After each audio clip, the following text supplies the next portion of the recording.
things moved in secret to the eastern seaboard. Rails and highways hummed with endless eastbound processions of the military. Equipment, supplies, personnel. Carload by carload, trainload by trainload. It rolled unnoticed into the east. Nobody saw much of it. Nobody knew what was happening. It was a secret.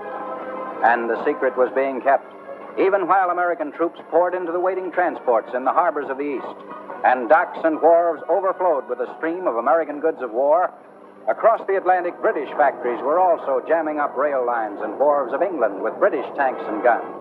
Vast preparations were underway, but in secrecy. The world didn't know it.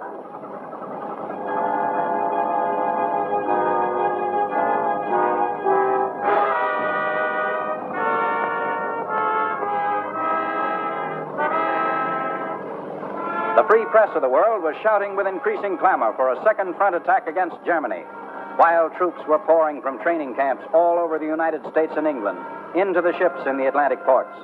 American troops, British troops, Canadian troops, Australian troops, Norwegian, Belgian, Czech, Free French. The men and materiel of the United Nations gathering for attack. But the soldiers and the officers of the soldiers didn't know where or when. It was a secret. And the secret was being kept. One by one, the bulging ships had crept in darkness from the harbors into the Atlantic, with sealed orders for a rendezvous with the rest of the convoy, such and such a latitude and longitude. And then, suddenly, all together, ships, as far as the eye could carry, hundreds and hundreds of ships in convoy to an unknown destination. Freighter, transport, liner, trawler, carrier, battleship, destroyer, torpedo boat, cruiser. The greatest sea armada in naval history. Not one radio turned on. Nothing to give away the secret. It was being kept.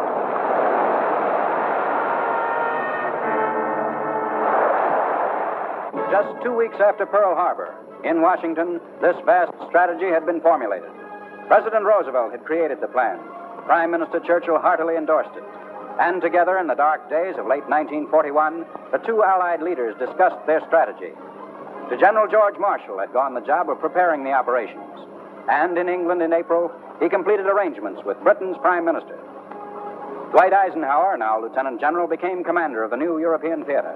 To General Mark Clark, the job of training U.S. troops in England.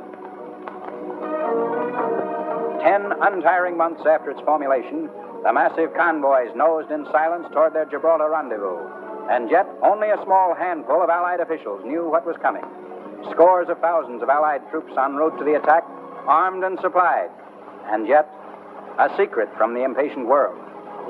The secret had been well kept. Aboard the packed transports, as troops organized in games to keep fit, they knew they were part of something big, some major action. That was obvious. There was suspense and anticipation.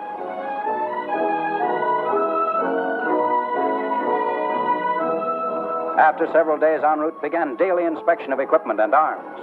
No Saturday morning check over this. This is battle inspection. The men can sense it. And after months of training for it, they are ready. Eastward from America, moving silently to their rendezvous. Southward from England, 850 ships in synchronization more vast than any ever before attempted, under an umbrella of protecting carrier-based aircraft, one part to the Mediterranean coast near Algiers and Oran, waiting for the moment of attack. One part remaining behind, off Casablanca, until along the whole North African coastline, the Allies can strike simultaneously. 15 sea miles off the key railroad city to the Moroccan interior lies the big task force of heavy U.S. naval units and packed transports. Carrier-based planes drone protectively overhead. When suddenly garrisons opened fire. Orders to the United States Navy were to hold fire until fired upon. But now heavy gun turrets swing slowly toward Casablanca Harbor and let loose a roaring answer to Vichy. The attack has begun.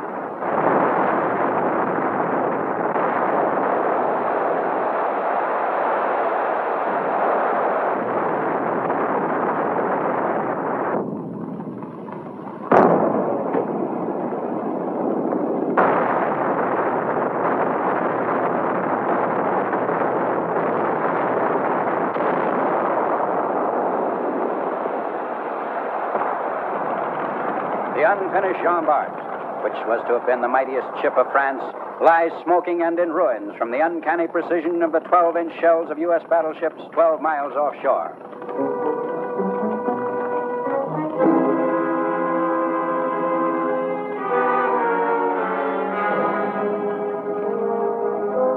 Under orders from Vichy to resist, the French forces at Casablanca fought bravely, but without heart, against their former allies. Too late to prevent serious loss, came orders to surrender. The convoy lies stealthily before dawn off the wide beaches of Oran. A signal from the convoy, and from pro-ally French ashore, a pre-planned answering signal. The 0 hour. In the dawn, with watchful Allied anti-aircraft gunners furnishing protection for the landings, warships lying close to lay down a protecting smoke screen on the North African shore.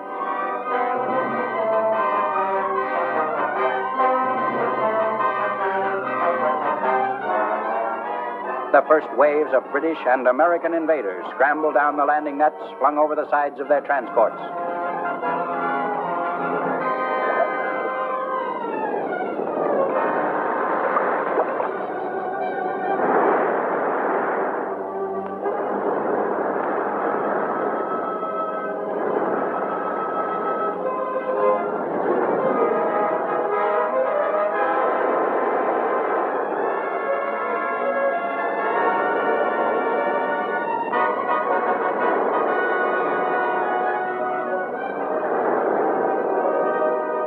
At precisely this exact moment of the early morning, at scores of carefully selected beachheads along 700 miles of the North African coast, other troops are landing in countless thousands, British and Americans together in one gigantic invasion, compared to which the German invasion of Norway was a small commando raid.